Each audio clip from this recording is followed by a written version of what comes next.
Asal-usul Situ Bolang. Situ Bolang merupakan salah satu tempat wisata alam yang terletak di Desa Jatisura, Kecamatan Cikedung, Kabupaten Indramayu, Jawa Barat.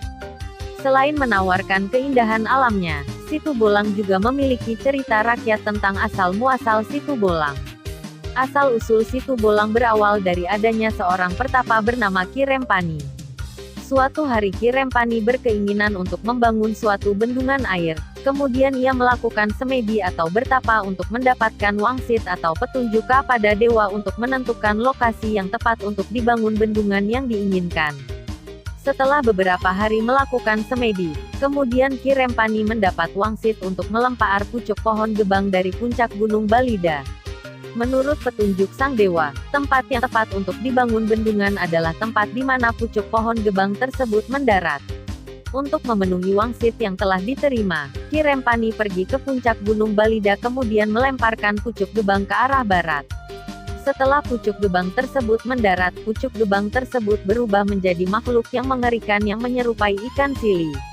Menurut Ki Rempani, berubahnya pucuk gebang menjadi makhluk yang mengerikan itu merupakan tanda buruk bila pembangunan bendungan tetap dilaksanakan di tempat tersebut.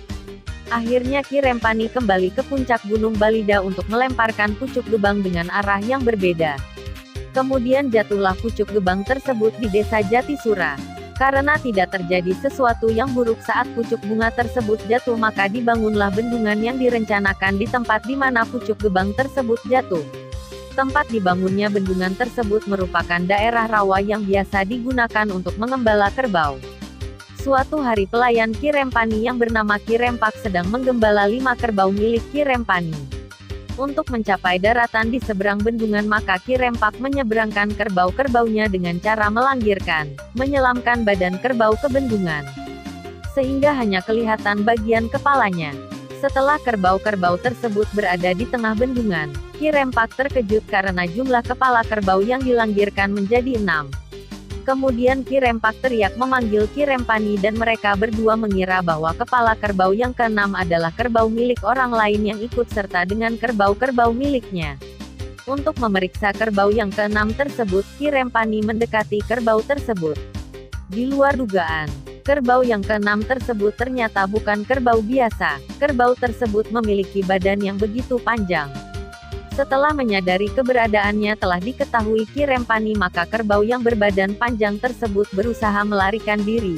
Namun dengan kesaktian yang dimiliki, Ki Rempani mengejar kerbau tersebut dengan lari di atas air. Pertarungan antara siluman berwujud kerbau dan Ki Rempani pun tidak terelakkan.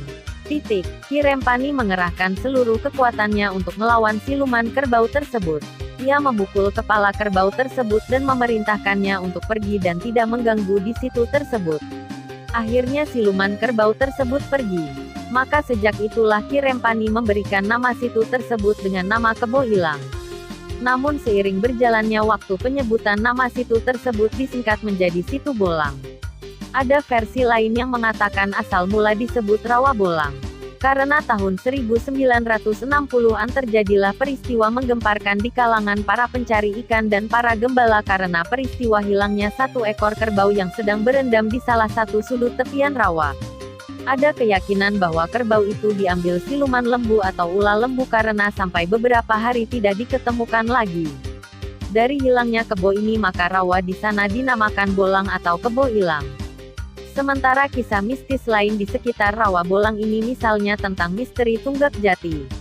Disebut Tunggak Jati karena di tengah rawa ini terdapat tunggak, akar pohon jati yang sudah tua.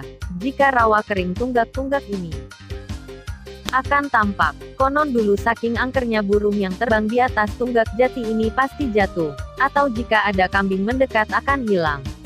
Ada yang mengaitkan dengan istananya Panglima Kalasrenggi dari Pulau Mas. Ada juga yang mengatakan sebagai markas besarnya siluman ular lembu.